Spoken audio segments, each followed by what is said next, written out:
At 6 o'clock on the morning of Midsummer Day, 1800, Aaron Burr's estate, Richmond Hill, was already well into the day's bustle of preparation for the gala dinner to be given that evening in honor of Theodosia's birthday. The great kitchens hummed under Peggy's irritable guidance. From the dairy came the rhythmic clop-clop of the butter churns, mingled with more distant sounds of stamps and whinnies from the stables. The newborn sun shimmered through heat haze upon the mansion's white columns and wrought-iron balustrades. It shone dazzlingly on the Hudson, whose slow-moving waters flowed but a few yards away below the house. Already the river was flecked white with sails as sloops, schooners, and packets tacked upstream toward Albany with the incoming tide. Half a mile from the house in Greenwich Village, a neglected cow lowed for her belated milking. The sound carried to the white bedroom at Richmond Hill, where Theodosia Burr, daughter to Aaron, awoke at last on this morning of her 17th birthday to find her room filled with a pungent perfume.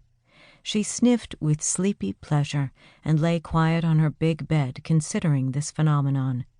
The gardens were too far away to carry such a decided scent, and anyway there was no breeze stirring.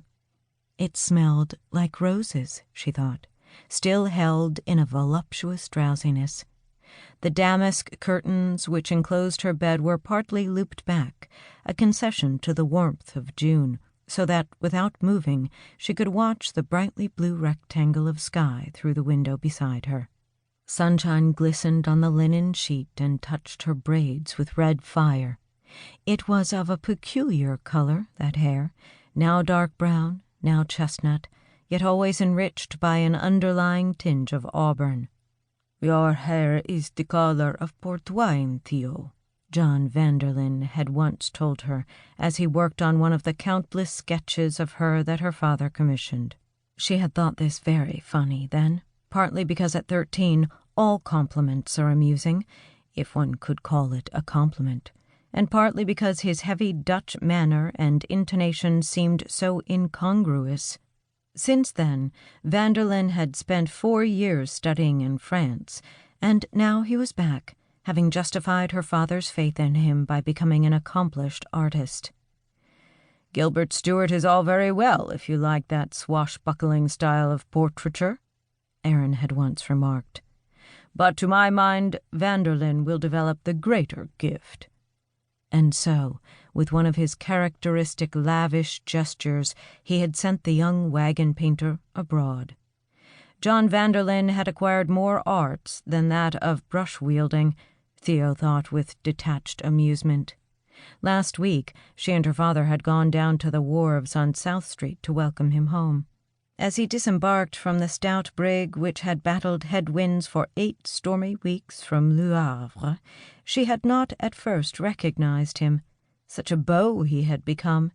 In his plum-colored silk coat, elaborately frilled neckcloth and jet shoe buckles, and his lanky flaxen hair that used to be so unkempt, now neatly confined in a beribboned queue.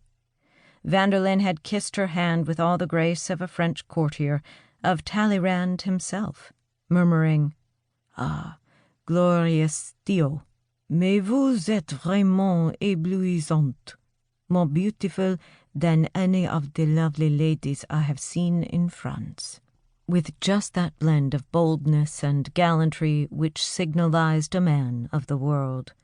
But there had been genuine startled admiration, too, in his Dutch blue eyes. Her father had laughed complacently. "My little Miss Prissy has turned into a reigning belle, hasn't she?